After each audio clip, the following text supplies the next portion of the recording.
Bendiciones del Altísimo, mis amados hermanos. Bienvenidos a la Escuela Profética Atalayas en Acción. Hoy continuamos con nuestro módulo de oración e intercesión. La semana pasada vimos una clase maravillosa. La semana pasada vimos el origen de los intercesores y los profetas. Antes del arco iris, el patrón era pecado, ira y juicio. El hombre pecaba, Dios se enojaba y había un juicio.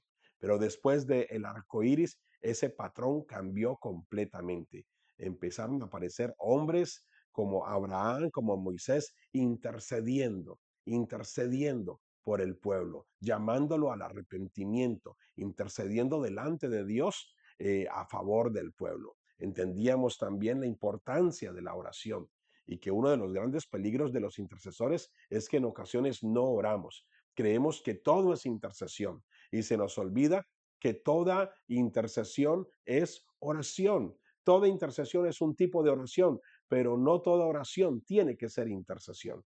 Que la primera parte de la intercesión, la base de la intercesión, sin duda alguna, es la oración. Que el objetivo de la oración es tener comunión con Dios y que el principal objetivo de la intercesión es las almas, es la salvación de las almas. Que el principal objetivo de la intercesión son las personas, son los seres humanos, es el avanzar del evangelio. Que a veces le hemos dado a Satanás mucho protagonismo en la intercesión y no es así. Hoy quiero que hablemos acerca de qué es un intercesor, quién es un intercesor. Creo que son puntos tan valiosos y tan importantes porque a veces hacemos las cosas, pero no sabemos por qué las hacemos. A veces practicamos cosas y no sabemos dónde está su asiento bíblico, dónde está su base bíblica. Y pues no podemos pasar por alto un manual de oración e intercesión sin definir qué es oración y sin decir qué es intercesión o quién es un intercesor. Me gusta mucho porque en esta ocasión, para entender quién es un intercesor, tenemos que irnos a uno de los pasajes más conocidos cuando hablamos de intercesores y es Ezequiel 22:30. Ezequiel 22:30 dice, y busqué entre ellos hombre que hiciese vallado y que se pusiese en la brecha delante de mí a favor de la tierra para que yo no destruyese la tierra y no lo hallé. Qué impresionante, qué interesante este pasaje. ¿Se acuerda que cuando hablábamos acerca de, cuando estábamos relacionando el arco iris con los intercesores, leíamos este pasaje? Y busqué, dice Dios, entre ellos hombre que hiciese vallado y que se pusiese en la brecha delante de mí a favor de la tierra, para que yo no destruyese la tierra, pero no lo hallé. Quiero que de este pasaje tomemos cuatro palabras que nos van a dar mucha claridad de quién es un intercesor, de cuáles son las características de un intercesor. Y vamos a buscar las palabras y busqué entre ellos hombre, vallado, pusiese y brecha. Esas cuatro palabras nos van a dar mucha claridad acerca de quién es un intercesor. Cuando la Biblia dice, y busqué entre ellos hombre que hiciese vallado, me llama mucho la atención y es muy interesante que la palabra hombre no está hablando de género.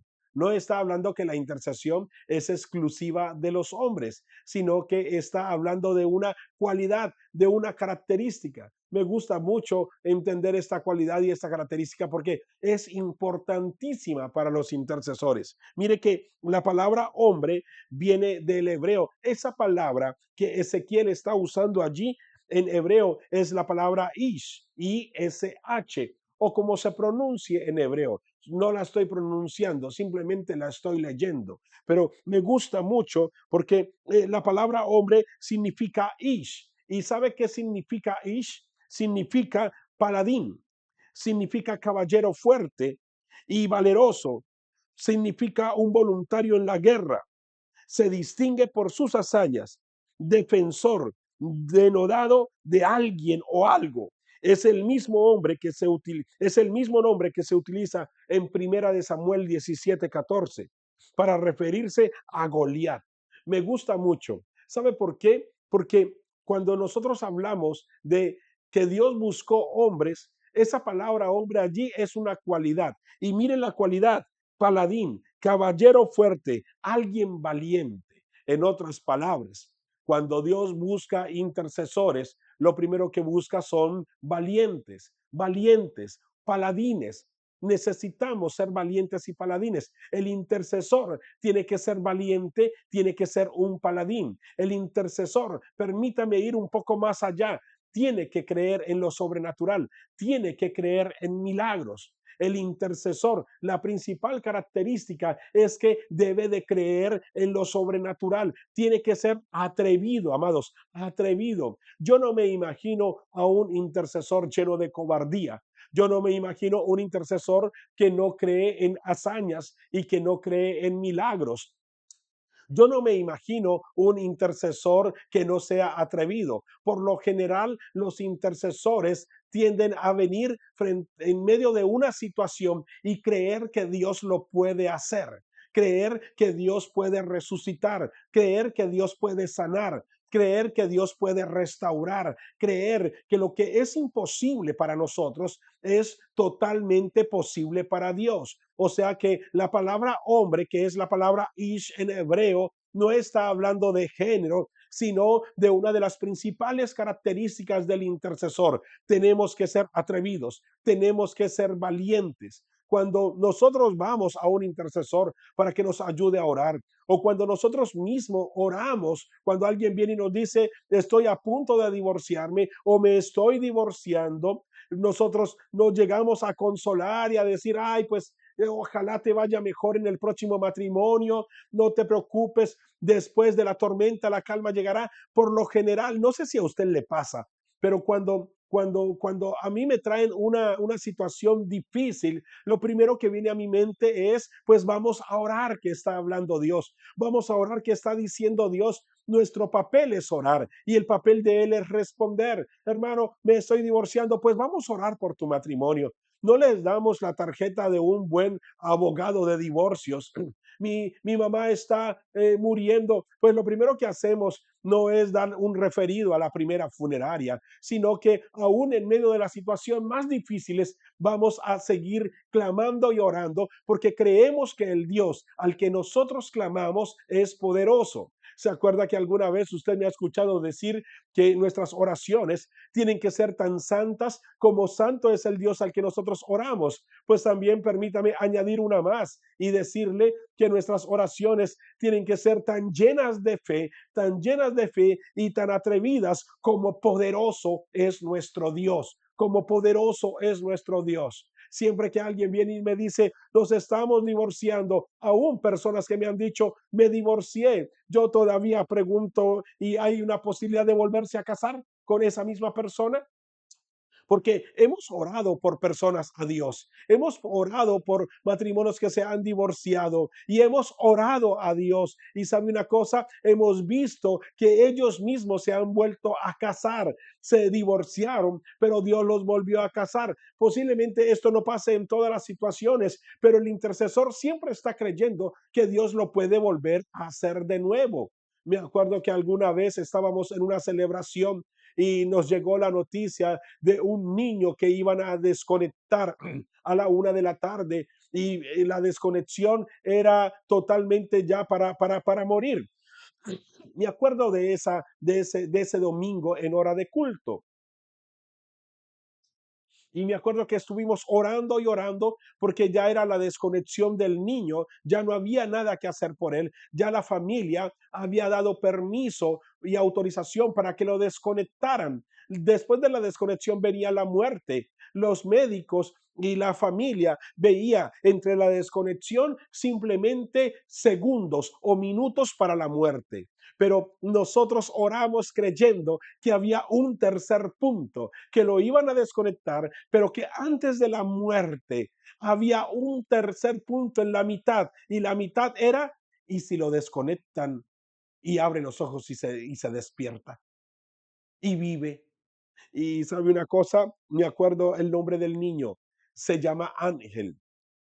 Y digo se llama ángel, no lo digo en pasado, sino que digo se llama ángel. ¿Sabe por qué? Porque cuando estábamos orando y orando, después recibimos una llamada, minutos después o media hora después, recibimos una llamada diciendo desconectaron al niño.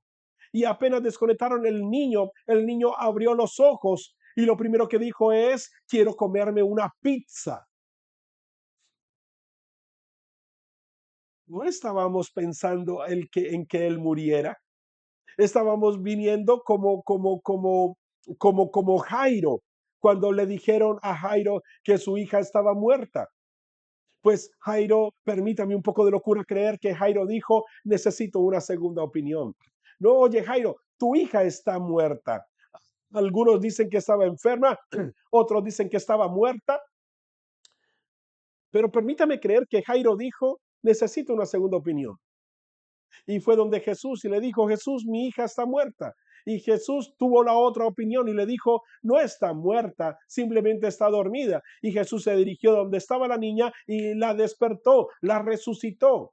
Entonces, aquí tenemos claro, amados, que un intercesor que no sea atrevido, un intercesor que no crea que su Dios es poderoso, un intercesor que no crea en milagros, pues carece de una de las principales características, amados, del intercesor. El intercesor tiene que tener tanta fe y tiene que ser tan atrevido como poderoso es su Dios. Y cuando nosotros somos intercesores delante del Dios Altísimo, aún lo que es imposible para los hombres, nosotros clamamos, nosotros intercedemos, porque eso es Ish, un paladín, un atrevido, un valiente, amados, un valiente. Esa misma palabra Ish es para Goliat. Déjeme decirle algo, amados, no se enoje conmigo. El problema de Goliat no es que fuera Goliat. El problema de Goliat era que estaba del lado de los filisteos. Ese era el verdadero problema de Goliat.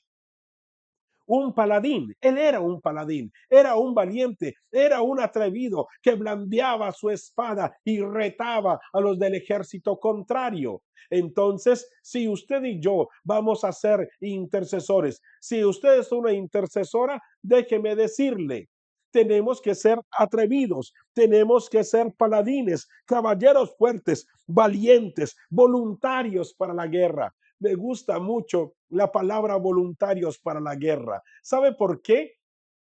Porque no es que te agarraron, no es que te agarraron y te metieron al ejército a la fuerza, sino que cuando dijeron guerra, cuando dijeron ejército, tú levantaste la mano y dijo, yo quiero ir, como un David, como un David, como un David cuando el pueblo de Israel se echó para atrás frente a Goliat. ¿Sabe una cosa? David no era el más fuerte del pueblo de Israel, pero sí era el más valiente. Para ser buenos intercesores no tenemos que ser los más fuertes, pero parece ser que la Biblia, Dios sí busca que encontrar en nosotros no mucha fuerza, pero sí valentía. Esa es la primera palabra que nos deja ver una de las grandes características de los intercesores. También me gusta que la Biblia dice, y busqué entre ellos hombre que hiciese vallado, hombre que hiciese vallado. Me gusta mucho la palabra vallado. La palabra vallado viene del hebreo gadar y la palabra gadar significa amurallar dentro, cercar muro, reparador de portillos. El vallado, escúchese bien esto, el vallado era un cerco que se levantaba de tierra apisonada, espinos o estacas para defender un sitio e impedir la entrada en él. Vallado, amados. En otras palabras, cuando usted y yo estamos orando, los intercesores somos reparadores de portillos, somos el vallado, el vallado. Me gusta mucho ver el vallado. Me gusta mucho entender el concepto de vallado. ¿Sabe por qué? Porque cuando la muralla que protegía la ciudad era derribada, ese hueco tenía que ser reparado. pero cada vez que alguien salía a repararla, posiblemente un arquero del enemigo contrario mataba a aquellos que querían reparar ese vallado. Entonces, me gusta mucho porque cada vez que alguien venía a reparar la muralla, alguien le disparaba. Entonces, ¿cómo reparamos el muro? ¿Cómo lo reparamos?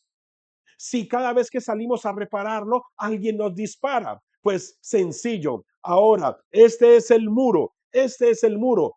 Necesitamos levantar un vallado que nos permita, mientras levantamos ese vallado, nos permita reparar el muro sin ningún peligro. Un vallado es un antemuro que se pone provisionalmente mientras se repara el hueco o la brecha que el enemigo hizo en la muralla, amados. Que me gusta mucho este concepto, porque sabe que cada vez que hablamos de intercesores, obviamos la palabra vallado. Obviamos la palabra vallado. Cada vez que tú estás orando o cuando tú y yo estamos orando por alguien en crisis, lo que hacemos es un vallado. ¿Para qué? Para protegerlo. Lo que hacemos es un vallado para protegerlo mientras es restaurado. Recuerde que el principal objetivo de la intercesión es la predicación, es el avanzar de la predicación, es la salvación de las almas, es la protección, es el cuidado. Ese es el principal objetivo. Yo no intercedo, escúchese bien, yo no intercedo por el diablo. Yo hago batalla espiritual, pero yo no intercedo por el diablo. Cuando hablamos de intercesión, estamos hablando de mediar, de mediar. Y sabe una cosa, cuando Jesús murió en la cruz del Calvario, muchos dicen que con una mano Jesús estaba agarrando al Padre, pero con la otra mano estaba agarrando la humanidad. Cuando Jesús vino a interceder por nosotros, el diablo no era su principal objetivo. Cuando Jesús vino a morir por nosotros en la cruz del Calvario, estaba buscando era la salvación de las almas. Asimismo, amados, la intercesión tiene como objetivo salvación, salvación, protección, amados. Asimismo es el vallado. El vallado es un antemuro que se construye provisionalmente frente a una brecha que se ha abierto. Entonces, mientras esa brecha es reparada, alguien necesita levantar un vallado de protección. Es un contramuro. Me gusta mucho esto. Miren lo que es un vallado. Le voy a dar otro concepto. Es un contramuro que permite que se hagan los trabajos de reparación en la muralla de la ciudad.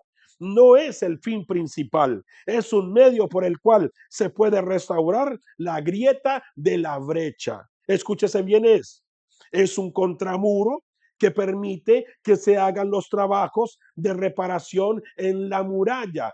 O sea que el vallado no es la muralla. La muralla tiene una brecha. Por allí se va a meter el enemigo. Pero mientras reparamos esa brecha, necesitamos poner un contramuro como un escudo provisional. Ahora, note que ese vallado no es para que permanezca para siempre, es mientras se hace un trabajo de restauración.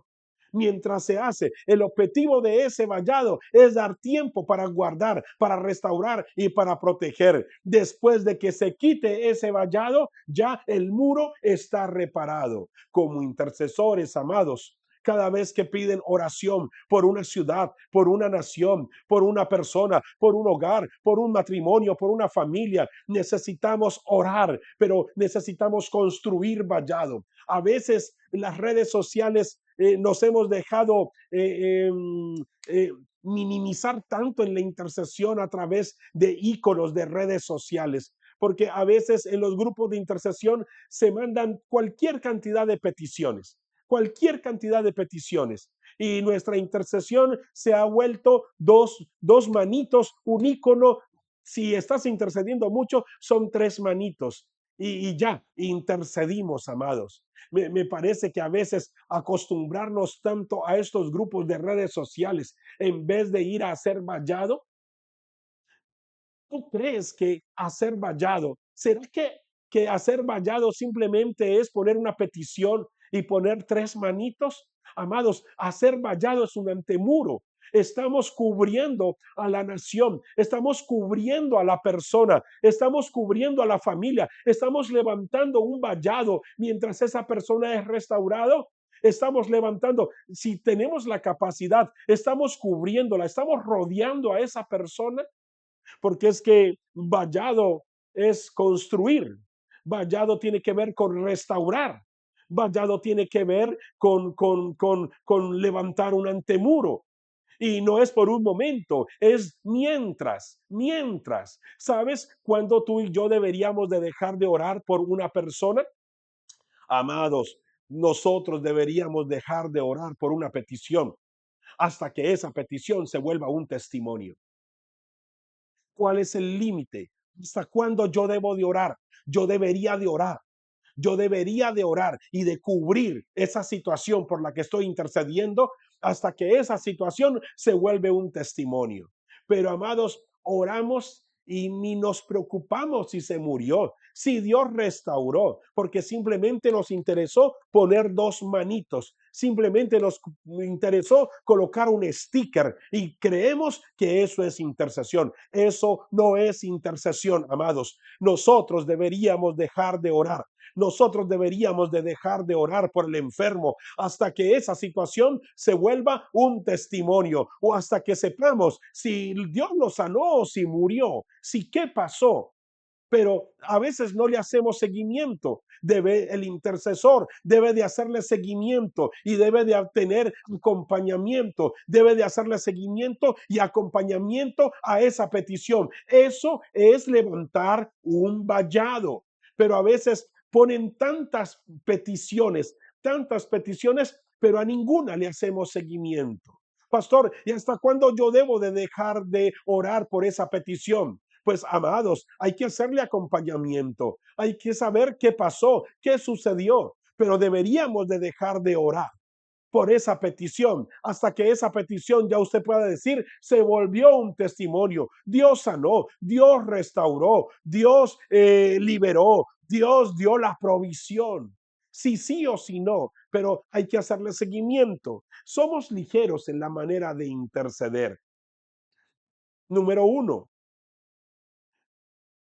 Dios busca hombres valientes, atrevidos, hombres y mujeres que sus oraciones sean tan llenas de fe y tan atrevidas como poderoso es su Dios.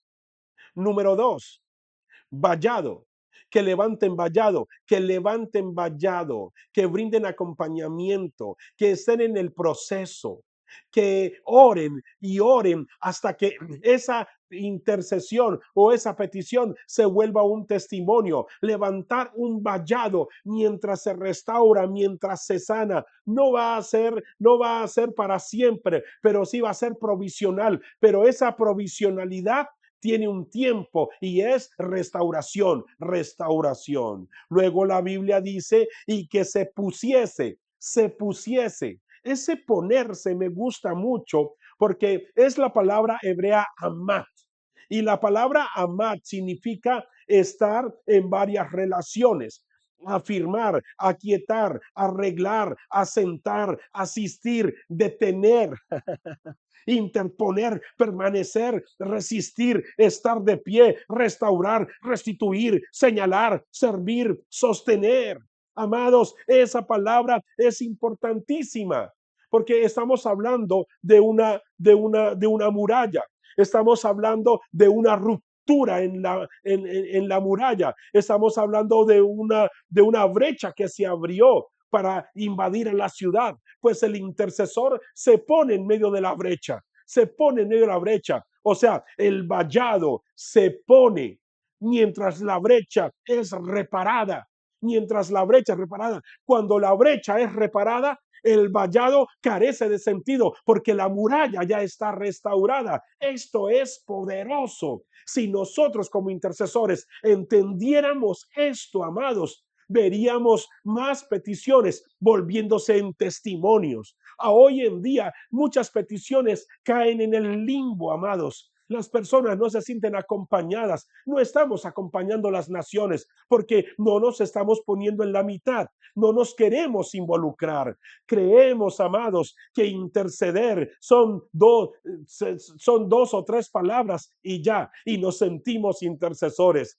En ocasiones nuestras oraciones dura más un hipo que nuestras oraciones, amados. Eso no es hacer vallado. Eso no es interponerse, amados. Es vergonzoso pensar que eso es intercesión, que eso es vallado, amados. Está relacionada con la grieta hecha en el muro. Habla de restauración. La palabra ponerse está relacionada con la grieta hecha en el muro. Habla de restauración, de arreglar, de interponerme con el fin de restaurar a alguien o algo al propósito de Dios, lo cual es el verdadero fin de la intercesión. Intercesión igual a restauración. Intercesión igual a restauración. Permítame por un momento. Y eso no solamente es para usted, es una interiorización también para mí. Somos valientes, somos atrevidos. ¿En verdad estamos levantando vallado? ¿En verdad estamos haciendo parte de la restauración de la brecha?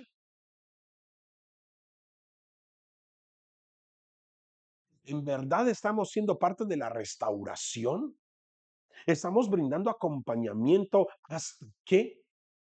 Me gusta mucho cuando la Biblia dice, oren por Israel hasta que sea restaurada. Mi oración tiene que ser hasta que se cumpla el objetivo de mi oración. ¿Hay un seguimiento? ¿O simplemente con colocar en redes en el nombre de Jesús? En el nombre de Jesús. Deberíamos de tener una bitácora de oración. Una bitácora que nos enseñe a nosotros qué es orar. Una bitácora que en la que llevemos una guía de peticiones, un listado de peticiones. No tienen que ser muchas, amados. No tenemos que andar por la vida intercediendo por todo, pero sí por lo que intercedamos. Poder decir, empezamos hoy y vimos la mano de Dios. Empezamos hoy como los médicos con la historia clínica.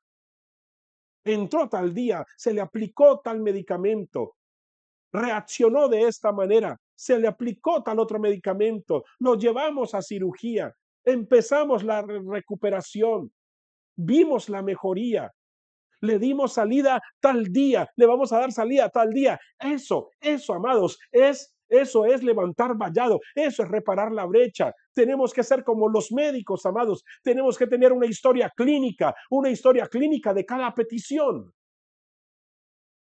Le estamos haciendo la historia clínica a cada petición hasta ver la hora de salida y la restauración. Amados, amados, con dificultad lo hacemos, con dificultad lo hacemos. Y luego viene la palabra para que se pusiese en la brecha.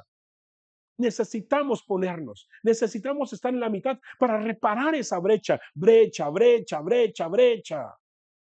Ojo, no nos equivoquemos, que muchos pensamos que la palabra brecha es las brechas que hacen los soldados para atrincherarse y ir contra el enemigo. No, aquí estamos hablando de una ruptura, no estamos hablando de esa brecha de los soldados, estamos hablando de una brecha, ponerme en medio de la brecha, de una ruptura que el enemigo hizo para invadir la ciudad. La palabra brecha viene de la palabra hebrea peretz, y significa ruptura, portillo. Por eso el intercesor es un reparador de portillos. Escúchese bien, por eso el intercesor es un reparador de portillos. Los intercesores somos reparadores de portillos, pero sí, solo sí, en verdad estamos reparando el portillo. Jesús es un intercesor. Jesús es el gran intercesor. Él es reparador de portillo. Él vino y hizo vallado, vino e hizo vallado, pero también reparó la brecha muriendo por nosotros en la cruz del Calvario. Eso, Jesús es el modelo de intercesión. Es el modelo por excelencia de intercesor, amados. No estamos brindando acompañamiento. No le estamos haciendo historia clínica a las peticiones, amados. Simplemente en el nombre de Jesús. Ni nos inquietamos por preguntar qué pasó en la nación con ese gobierno, qué pasó con ese enfermo, con ese matrimonio. No estamos haciendo eso. O sea que no estamos intercediendo.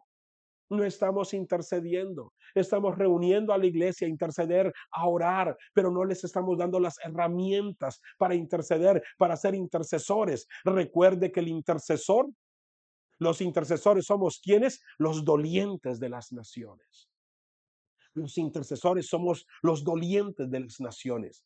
A nosotros nos tiene que doler lo que le pasa a las naciones. Los intercesores somos los dolientes de las naciones. Y cuando somos los dolientes, nos duele. Y si nos duele, amados, tenemos que hacer bien nuestro trabajo. La palabra brecha es la grieta o la ruptura en los muros. Es aquello que da cabida al enemigo para que nos invada. Aquí es donde entramos como intercesores a restaurar a la persona o a la situación al propósito de Dios y reparar el portillo, amado. Muro de la ciudad, muro de la ciudad, brecha, brecha provocada por una enfermedad, brecha provocada por un pecado, por un ataque, brecha.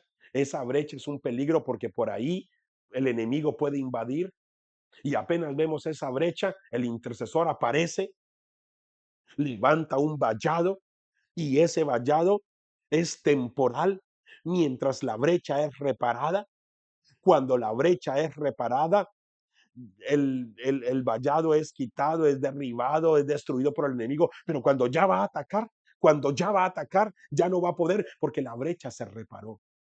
Cuando oramos por un hermano en una situación difícil, el vallado tiene que estar levantado hasta que el hermano pueda estar de pie y firme para resistir los ataques del enemigo. Mientras el hermano todavía no está listo, recuerde que el objetivo del vallado no es reemplazar la muralla. El vallado es provisional. Mientras la persona queda firme, mientras la situación queda firme, mientras la nación queda firme. O sea que es provisional mientras se cumple el objetivo de restauración, de restauración. Estas cuatro palabras son importantísimas. Estas cuatro palabras son vitales para entender el verdadero oficio de un intercesor. A manera de resumen, es importante que podamos entender que un intercesor hace vallado, un intercesor defiende, un intercesor hace batalla, un intercesor hace vallado, un intercesor repara la brecha. Qué bueno cuando oramos en equipos de intercesión, qué bueno cuando hacemos parte del equipos de intercesión, donde unos posiblemente interceden, otros levantan vallado, otros reparan la brecha. No es el trabajo de uno solo. Levantar un vallado y reparar la brecha no es trabajo de una sola golondrina, no es trabajo de un solo hombre. Tiene que haber un equipo, se tiene que levantar los intercesores en la iglesia. Se tienen que levantar, tenemos que trabajar en conjunto para hacer un buen trabajo, para que podamos entender y hacer bien lo que el Señor nos mandó, que orásemos los unos por los otros. Pero si no entendemos este pasaje de Ezequiel 22:30, amados, pues vamos a ser ineficaces y por eso es que muchas personas dicen, es que intercedemos y no pasa nada, porque no estamos levantando vallado. Si yo digo que intercedo, pero no hay vallado y no se repara la brecha, no hemos hecho absolutamente nada, nada, absolutamente nada. Un intercesor, permítame, le quiero leer unas líneas acerca de quién es un intercesor. Un intercesor recuerda a Dios las promesas aún no recibidas y realizadas. Un intercesor lleva el caso de justicia delante de Dios a favor de otro. Un intercesor prepara la cerca y construye el muro de protección en tiempo de batalla. Allí hay muchas citas bíblicas. Usted puede ir a ellas. Tenga mucho cuidado con esto de los intercesores. Hay doctrinas que se están levantando en medio de las naciones bien peligrosas, antibíblicas y peligrosas. He escuchado por ahí en muchos lugares que dicen que el intercesor trae el caso delante de las cortes celestiales. Eso es antibíblico. Es de las doctrinas que más le han hecho daño a la intercesión en estos tiempos. Cuidadito con el tema de cortes celestiales. Que yo tengo que llevar mi caso delante de la corte celestial. Amados, eso lo hizo Cristo en la cruz del Calvario. Es de las doctrinas más peligrosas y que más grande daño le han hecho a la iglesia y a la intercesión. Porque entonces quiere decir que si yo tengo que llevar mi caso a la corte celestial, no, yo puedo interceder, yo puedo orar, yo puedo venir delante del Padre. Él me ha dicho que yo puedo hacer eso. Clama a mí, yo te responderé. Pero cuando usted cree que usted tiene que venir y llevar su caso a la corte celestial, entonces en vano murió Cristo. Entonces la obra redentora está incompleta. Cuidadito con la doctrina de cortes celestiales, de llevar nuestros casos delante de la corte celestial y defender nuestro caso. Eso es antibíblico, antibíblico, por no decir un poco con un tiz, con un brochazo de antibíblico y para mí satánico. Satanás sabe muy bien el poder que tiene la intercesión. Y el enemigo sabe muy bien lo poderosas que son las armas que Cristo nos ha dado.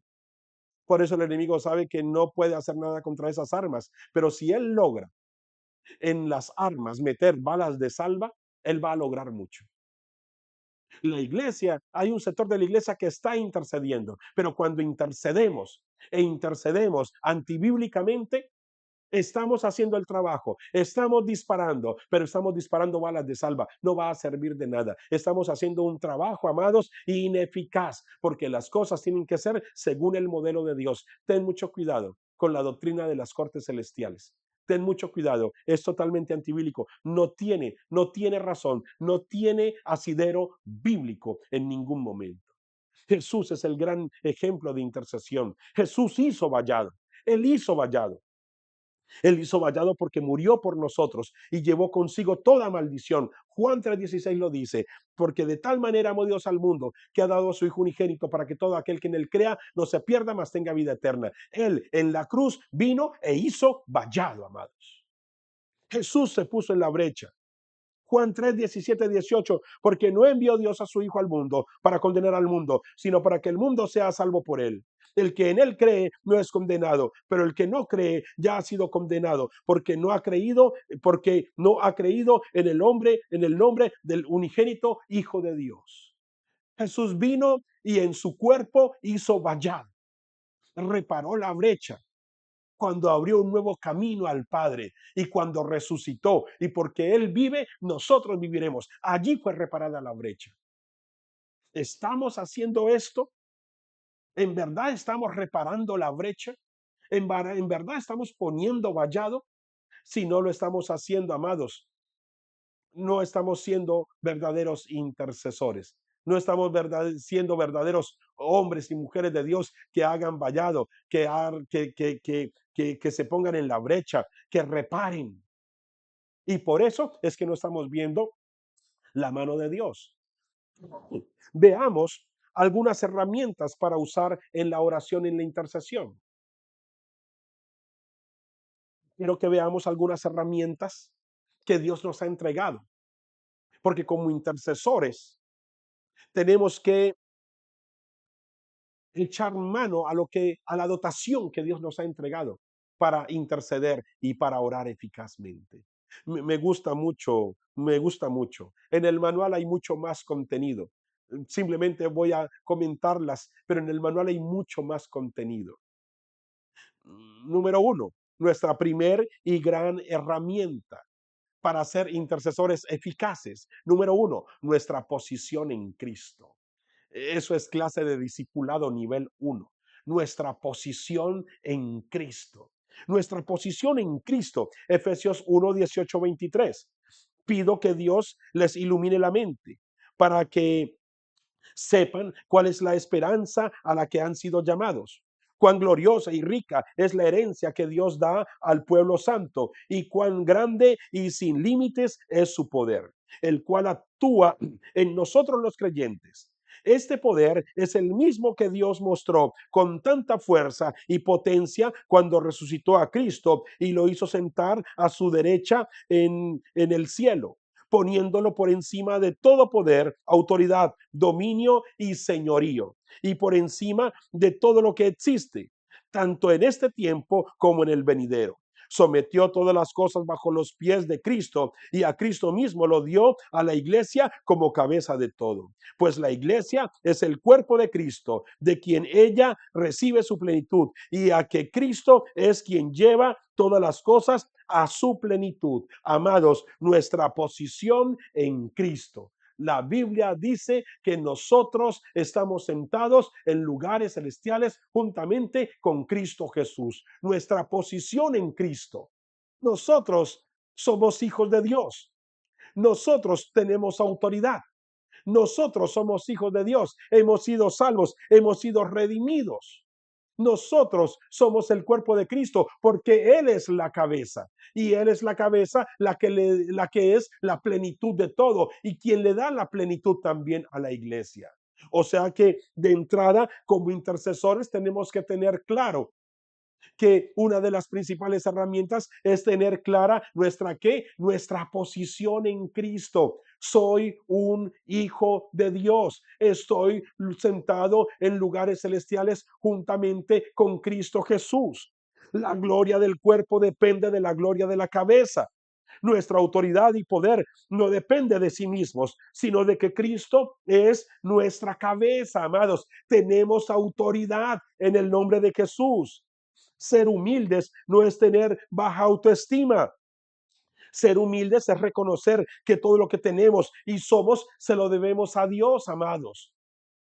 Ser humildes no es con menospreciarnos. Ser humildes tiene que ver con reconocer quién es Dios y quiénes somos nosotros. Estamos sentados en lugares celestiales con Cristo Jesús. Él nos salvó, Él nos redimió, tenemos autoridad, Él es nuestra cabeza, Él es nuestra cabeza. Amados, la autoridad es el uso de mi posición en Cristo. Cuando oramos por los enfermos, cuando echamos fuera demonios, estamos usando la autoridad que nos es dada, no por quienes somos nosotros, no por lo que hayamos hecho nosotros, sino por lo que Cristo hizo por nosotros en la cruz del Calvario. La autoridad es el uso de mi posición en Cristo y de mis capacidades dadas por Él delante de los hombres y de las potestades, amados. Yo tengo que tener claro cuál es mi posición en Cristo. Creo que una de las cosas de uno de los escritos maravillosos acerca de esto lo escribió el pastor Neil Anderson. Me gusta mucho en su libro Victoria sobre la Oscuridad. Creo que es de los listados más conocidos y más replicados en redes sociales acerca de mi posición en Cristo. Él escribe 38 características de mi posición en Cristo. Soy linaje escogido, nación santa, real sacerdocio, pueblo adquirido por Dios, soy una nueva creación, soy un hijo de Dios. ¿Quiénes somos en Cristo Jesús? Y que si vamos a ser intercesores, pero no somos hijos de Dios, carecemos de autoridad. Si vamos a ser intercesores, pero nos creemos una chancla tirada en el suelo, una cucaracha, una rata arrinconada en cocina, no sirve de nada, amados. ¿Por qué creer que ser humildes es insultarnos? ¿Por qué creer que ser humildes es pensar mal de nosotros mismos? Amados, la humildad no tiene nada que ver con nosotros. La humildad tiene que ver con cuando yo reconozco quién es Él. Eso es humillarnos. Le voy a dar un ejemplo. Cuando yo reconozco que Él es creador, Cuando yo reconozco que Él es creador, estoy diciendo que yo soy creación. Cuando yo reconozco que Él es Señor, estoy reconociendo que yo soy siervo. Cuando yo reconozco que Él es mi pastor, estoy reconociendo que yo soy una oveja. Cuando yo reconozco que Él es mi padre, yo estoy reconociendo que soy su hijo. La humildad, el humillarnos delante de Dios no tiene que ver con insultarnos. El humillarnos delante de Dios tiene que ver con que nosotros reconozcamos quién es Él. Y cuando nosotros reconocemos quién es Él, inmediatamente entendemos cuál es nuestra posición. Necesitamos, amados, sanar nuestra autoestima. Porque el mundo nos ha dicho que somos tontos, que somos bobos y que no servimos para nada. Y sí, a veces no servimos para mucho, pero a veces nos insultamos más allá de lo que Dios quiere que hagamos. A veces en verdad sentimos, hace muchos años un hombre me dijo a mí, pastor, yo voy a entrar al reino de los cielos, así sea de zapatero. Si no entro como hijo, entro como zapatero, pero que entro, entro. Eh, Nunca había visto a una persona tener tan baja autoestima. Es que al reino de los cielos no se entra por ser zapatero. O entras para ser hijo, o entras para ser hijo, o entras siendo hijos por la gracia del Padre, o no vas a entrar. Me gusta mucho que el hijo pródigo utilizó tantas veces la palabra padre. Me gusta mucho que el hijo menor utilizó tantas veces la palabra padre. Pero me llama mucho la atención que el hijo mayor que se quedó en la gran ausencia en su boca fue la palabra padre. Identidad, identidad. La mayor ausencia en la boca del hijo que se quedó fue la palabra padre, pero el que se fue continuamente me levantaré y le diré a mi padre, Padre, he pecado contra ti, contra el cielo. ¿Cuántos jornaleros hay en la casa de mi padre? Y padre, y padre, y padre. Identidad, amados, identidad, identidad. Tengo que conocer mi posición en Cristo. Revise este listado del pastor Neil Anderson de mi posición en Cristo. Revíselo. Vaya a su Biblia, subráyelo, subraye cada una de ellas, escríbala, raye su Biblia, raye su Biblia. Vaya y ponga este listado, imprima este listado, péguelo en la hoja de su Biblia y cada día recuerde quién es usted. Recuerde quién es usted en Cristo Jesús. Número uno, mi posición en Cristo. Número dos, el nombre de Jesús es otra de las grandes herramientas que se nos fue dado. Lastimosamente, en el nombre de Jesús o el nombre de Jesús, muchos han creído que es el abracadabra de la oración. Muchos piensan que es el abracadabra, que si yo digo en el nombre de Jesús, pues inmediatamente lo que yo pida me va a ser dado, porque Jesús dijo, todo lo que pidieras al Padre en mi nombre, yo os lo daré. O sea que creemos que es la palabra mágica de la oración, y pues tampoco es así. La Biblia lo dice muy claro. Y todo lo que pidieres al Padre en mi nombre, yo os lo daré. Entonces muchos han tomado el nombre de Jesús, en el nombre de Jesús, en el nombre de Jesús, en el nombre de Jesús. Pero se nos olvida que en el nombre de Jesús va mucho más allá de decir en el nombre de Jesús. Esta es una de las herramientas de la oración más usadas y abusadas. Jesús nunca dio pociones ni palabras mágicas para ser escuchadas por Dios. En ocasiones creemos que en el nombre de Jesús es el abracadabra de las oraciones, pero se nos olvida que nuestro Dios no lee los labios, sino el corazón. Se nos olvida que el pedir en el nombre de Jesús debe de ir acompañado de una legal representación de Jesús por parte nuestra delante del Padre. Me gusta mucho entender que según el diccionario del Nuevo Testamento, Bain, la palabra nombre usada en Juan 14:13 viene del griego onoma, que significa literalmente nombre o figurativamente autoridad y carácter. El nombre representa el título y la dignidad del Señor, de todo lo que su nombre implica, de autoridad, carácter, rango, majestad, poder, excelencia y atributos.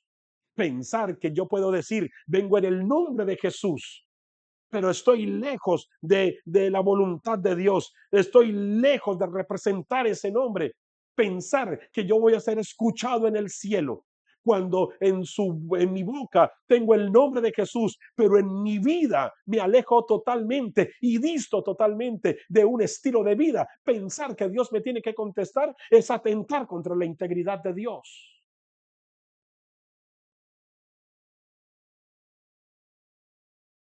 Filipenses 2 del 9 al 10 dice, por lo cual Dios también le exaltó hasta lo sumo y le dio un nombre que es sobre todo nombre, para que en el nombre de Jesús se doble toda rodilla de los que están en los cielos y en la tierra y debajo de la tierra.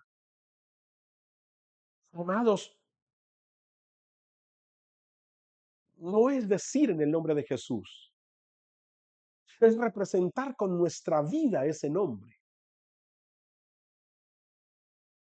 Yo no creo que tan alto nombre haya sido dado a los hombres para ser manoseado y abusado. Pedir en el nombre de Jesús es conocerle a Él, conocer su voluntad para con nosotros o con determinada situación y ser enviados por Él ante el Padre para pedir en su nombre. No podemos utilizar el nombre de Jesús pensando que es el abracadabra de la oración. ¿Qué cosa tenemos que entender nosotros que los demonios entienden?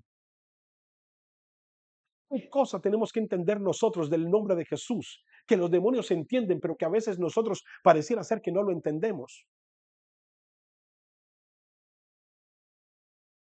Porque la Biblia dice, en mi nombre echarán fuera demonios.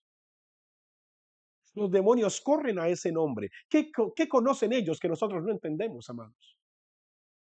Ir en el nombre de Jesús es ir en una legal representación de Él. Cuando yo mando a alguien en mi nombre, yo no le digo, ve en mi nombre y haz lo que te dé la gana. Cuando yo mando a alguien en mi nombre, yo le digo, vas a ir en mi nombre, pero eso es lo que yo pienso.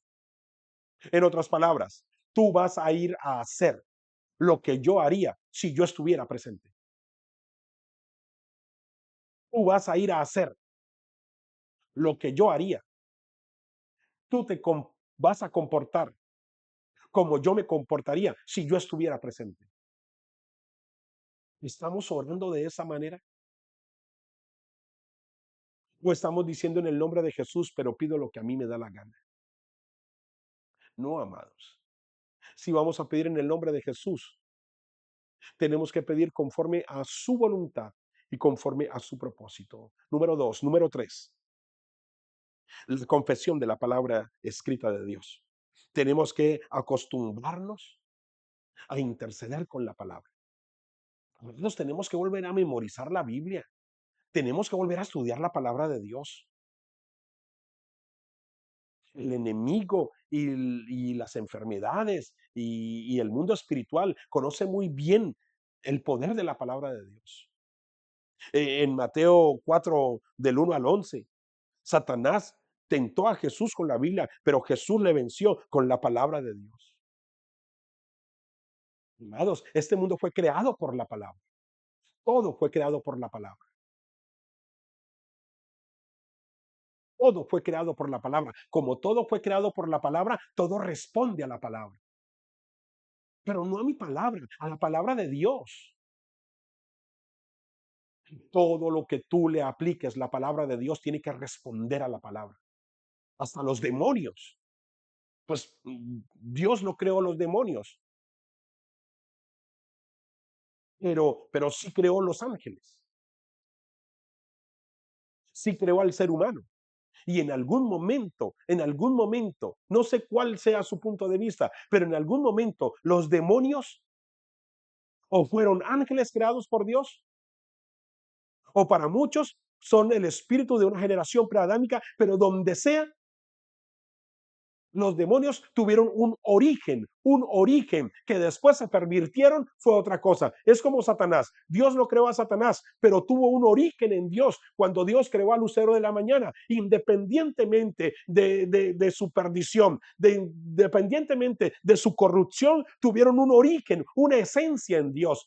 todo fue creado por la palabra. La Biblia dice que todo fue creado por la palabra. Dios dijo y fue hecho. Dios dijo y fue hecho. Si Dios dijo y fue hecho, quiere decir que todo tiene que responder a la palabra. Entonces, qué mejor que cuando nosotros oramos, venimos con la palabra, porque todo tiene que responder a la palabra. Esto es poderoso. Esto es poderoso. Esto es algo que nos debería de impactar a nosotros y decir, wow, con razón, la palabra tiene poder. Si todo nace de la palabra, amados. Qué bueno cuando oramos y oramos diciendo, Señor, tu palabra dice, Señor, escrito está, Señor, tú lo dijiste, Señor, lo dijo, como dijo el profeta Isaías, Señor, como dijo Jesús, en el nombre de Jesús. Tu palabra dice, escrito está. Necesitamos tener equilibrio. Todo fue creado por la palabra y no hay nada en este mundo, ni en el cielo, ni en la tierra, ni debajo de la tierra, que no se sujete y que no responda a la palabra. Qué tremendo. Eso es poderoso. Número tres. Número cuatro. Las promesas dadas por Dios. Me- Números 23:19 dice, Dios no es hombre para que mienta ni para que se arrepienta. Él dijo y no lo hará. Él dijo y no lo ejecutará. ¿Se acuerda que es una promesa? Correcto. Una promesa es un sí en el tiempo de Dios. Tenemos que echar mano a las promesas. Eh, Tenemos que aprender a interceder con las promesas. Señor, tu palabra dice, Señor, tú prometiste, porque una promesa es un sí en el tiempo de Dios. Recuerde que Dios no hace nada que no haya prometido. En otras palabras, si Él lo prometió, yo ya no lo tengo que pedir. Ahora lo tengo que declarar, lo tengo que confesar. Cuando yo voy a orar basado en una promesa de Dios, yo no tengo que convencer a Dios. Es que Él fue el que lo prometió. El que me tengo que convencer es a mí mismo. Amados, cuando oramos con las promesas de Dios, la respuesta ya está dada. Él ya dijo sí. Es como cuando a una mujer le dicen que está en embarazo. Cuando a una mujer le dicen que está en embarazo, ella no se pone triste y solo se pone feliz cuando da a luz. No, cuando a una mujer le dicen que está en embarazo, desde ese momento ya está feliz. Lo demás es cuestión de cuidarse, lo demás es cuestión de 9 meses. Cuando a Liliana y a mí nos dijeron que iban a ser Simón, cuando a Liliana y a mí nos dijeron que iban a ser Pablo, nos pusimos altamente felices. Lo demás era cuestión de tiempo. En Simón era cuestión de 7 meses. Pablo era cuestión de 9 meses, pero lo demás era cuestión de tiempo. Lo demás era cuestión de cuidarse. Así mismo son las promesas, amados. Echemos mano a las promesas. Busquemos las promesas. Aprendamos las promesas. Porque están allí. Ya Dios dijo sí. Y ya un sí de Dios tiene todo mi gozo, tiene toda mi alegría, tiene toda mi fe, porque ya Él dijo que sí. Número 5, la intercesión de Jesús y del Espíritu Santo delante del Padre. ¿Sabía usted que la Biblia me dice que Jesús sigue intercediendo y que el Espíritu Santo también es un intercesor? ¡Wow! La Biblia enseña que tenemos dos intercesores fieles delante del Padre a favor nuestro, el Hijo y el Espíritu Santo. Si nosotros como iglesia aprendemos a ser guiados por el Espíritu Santo y podremos venir confiadamente delante del Padre a pedir en el nombre de Jesús y nuestras oraciones no solo serán escuchadas, sino contestadas. El Espíritu Santo intercede dentro de nosotros y Jesús intercede delante del Padre. A mí me gusta mucho pensar que cuando nosotros oramos, Nosotros no sabemos orar como conviene. Me gusta creer que cuando nosotros oramos, nosotros podemos venir y decirle al Espíritu Santo, Espíritu Santo, guíame cómo orar. Y cuando nosotros oramos guiados por el Espíritu Santo, es como si nosotros tomáramos una pelota y se la tiráramos a Jesús. Y cuando Jesús ve que esa intercesión viene guiada por el Espíritu Santo, Jesús la agarra y se la entrega al Padre.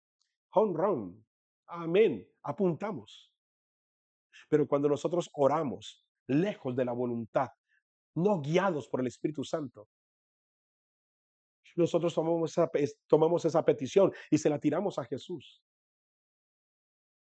Y Jesús no la agarra. Por lo tanto, nunca va a llegar al Padre. Cómo orar como conviene y nosotros no lo sabemos, pero el Espíritu Santo nos ayuda en nuestra debilidad. Por eso necesitamos, cuando vamos a interceder, ser muy proféticos. Espíritu Santo, guíame. Espíritu Santo, guíame, dirígeme, porque yo quiero que esa intercesión llegue delante de Jesús y Jesús se la entregue al Padre, porque Él continuamente está intercediendo delante del Padre por nosotros. Tenemos dos intercesores. Si tú sientes que en tu iglesia nadie intercede por ti, no te asustes, pues dentro de ti hay un gran intercesor llamado Espíritu Santo. Y delante del Padre está el gran intercesor llamado Jesús orando por ti. Entonces no digas que nadie intercede por ti. Y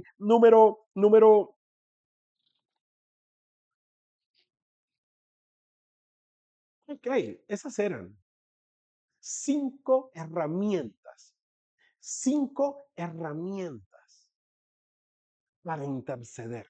Cinco herramientas que Dios nos ha dado. Son herramientas altamente poderosas. Echémosles manos, mi posición en Cristo, mi posición en Cristo, en el nombre de Jesús, la palabra de Dios, las promesas, el Espíritu Santo intercediendo dentro de mí, Jesús intercediendo delante del Padre. Wow, wow, wow. A veces uno lee libros de intercesión y esa es la gran ausencia. Nos han enseñado una intercesión tan galáctica, tan de, tan de, tan, tan antibíblica. Pero esta es la base de la intercesión, amados. Esta es la base de la intercesión. Y permítame, termino con esto. Diferencia entre orar e interceder. Diferencia entre orar e interceder. Quiero leerle estos puntos para que podamos entender que hay una diferencia entre orar e interceder. Recuerde, toda intercesión es oración, pero no toda oración es intercesión. Recuerde, el gran problema de los intercesores es que no oran, no oran, no oramos. Pensamos que todo es intercesión, pero se nos olvida tener comunión con el Padre. Recuerde también otra cosita. Orar es tener comunión con Dios. Intercesión es el uso de esa comunión a favor de otros. Permítame, le leo esta diferencia entre orar e interceder. Orar es tener comunión con Dios. Intercesión es el uso de esa comunión a favor de otros. Dios escucha la oración de todos, pero en la intercesión Él tiene que conocer al intercesor. El intercesor no puede ser un desconocido en la presencia de Dios. ¿Cómo? ¿Dónde es conocido el intercesor? ¿Dónde es conocido el intercesor? En los tiempos de oración. La oración nos habla de adoración y comunión, pero la intercesión nos habla de intervención y mediación. Poderoso. Cuando oramos estamos hablando con Dios. Cuando intercedemos estamos mediando por otros delante de Dios. Toda intercesión es oración, pero no toda oración es intercesión. En ocasiones, el gran problema de los intercesores es que no oran y el gran problema de los que oran es que no interceden. Esa está muy buena. Cuando intercedemos por las necesidades de otros, Dios atenderá las oraciones que hacemos por nosotros mismos. Me gusta eso.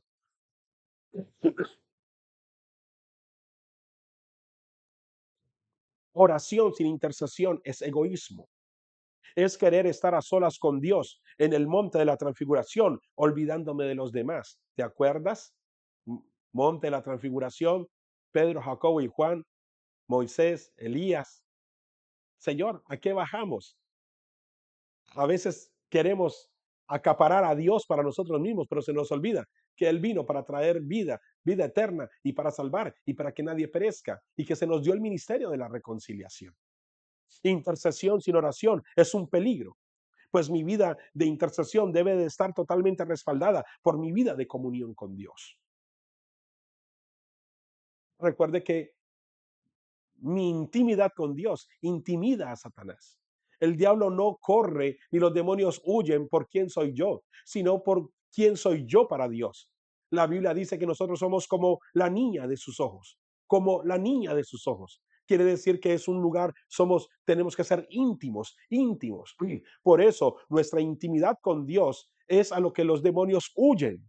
Pero si nosotros no tenemos comunión con Dios, si no tenemos relación con Dios, pues nuestra intercesión va a carecer de autoridad. Podemos orar y suplicar por otros, pero nunca podremos interceder por sí mismos. Esto es importantísimo. Esto es muy importante. ¿Sabes por qué? Porque esto nos lleva a entender que la oración, la intercesión es uno de los grandes factores de la comunión con Dios. Yo no puedo interceder por mí mismo. Porque la intercesión no es de dos, la intercesión es de tres. Intercesión, inter, alguien en el medio. En otras palabras, yo no puedo interceder por mí, yo puedo orar y rogar por mí, pero intercesión, yo no puedo interceder por mí mismo. En otras palabras, yo intercedo por otros, otros interceden por mí. Entonces, la intercesión es un generador de unidad. Esto me gusta mucho. Cuando oramos e intercedemos, estamos manteniendo el equilibrio en nuestra vida espiritual. Yo oro, pero también intercedo. Cuando Satanás ataca al intercesor, lo primero que ataca es su comunión con Dios. Eso es interesantísimo. Dios no tiene preferidos, Dios tiene íntimos. Y el secreto de la intercesión de Abraham y Moisés estaba en la comunión que ambos tenían con Dios y el conocimiento que tenían de Dios. He dicho muchas cosas que no están en el manual, pero en el manual hay muchas cosas que no he dicho. Este es un manual para revisar. Este es un manual para subrayar. Este es un manual para que tú busques un espacio con tu Biblia en la mano y te alimentes mucho más de lo que hemos hablado en esta clase. Pues nada, nos vemos en un momento en sala principal. Bendiciones del Altísimo.